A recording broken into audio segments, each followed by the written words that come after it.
Assalomu alaykum. Bugun cruise control hamda ограничение to'g'risida gaplashamiz, qo'yishni o'rganamiz. Bu mashina trekkerga 2025-yilgi Premier Plus pozitsiyasi. Получается, bizda mana bu yerda knopka bo'ladi, limit deb yozilgan mana. Shu knopkani bossam, mana bu yerda limit paydo bo'lib qoladi mana.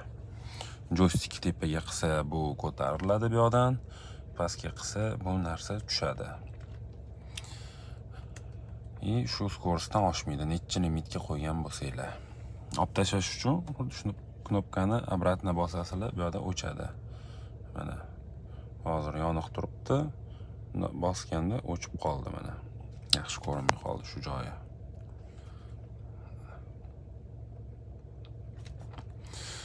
Endi cruise control to'g'risida gaplashamiz. Bu knopka cruise controlniki.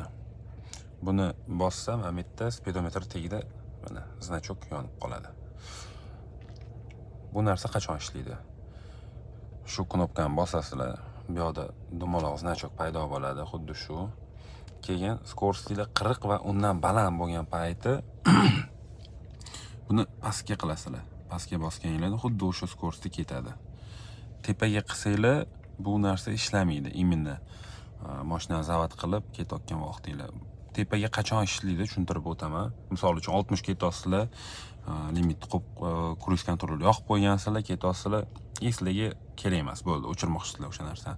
Bu knopkani bossanglar o'chadi. O'chgandan keyin yana qo'zg'alib ketasizlar, misol uchun svetofordan skorostilar 40 ga yetdi, sizlar cruise controlni 60 ga qo'ygandinglar. Xuddi o'sha 60 ga tushishi uchun tepaga bitta qilasizlar, o'zi 60 ga tushib oladi. Eski holatga qaytish uchun tepaga qilinadi. Обязательно mana bu znachok yoqiq bo'lishi kerak. Bo'lmasam cruise controllar ishlamaydi. Tushunarli bo'ldi degan umiddaman hammaga. Sinab ko'rishimiz mumkin mana. Skorostiga soldik. Yo'limiz sal kichkinaroq. Shu yerda harakat qilamiz mana. Video olishga endi. Bizda yoqiq bu narsa, qo'zg'alib ketamiz. Skorosimiz 40 ga yetmadi, hali ishlamaydi. Qachon mana 40 ga yetgandan keyin sразу ishladi bu narsa. Pastga bosuvdim. Shunaqa mana ketyapti.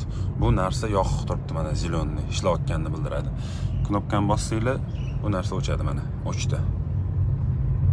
Tepaga qilsam, yana xuddi o'sha skorosga qaytadi.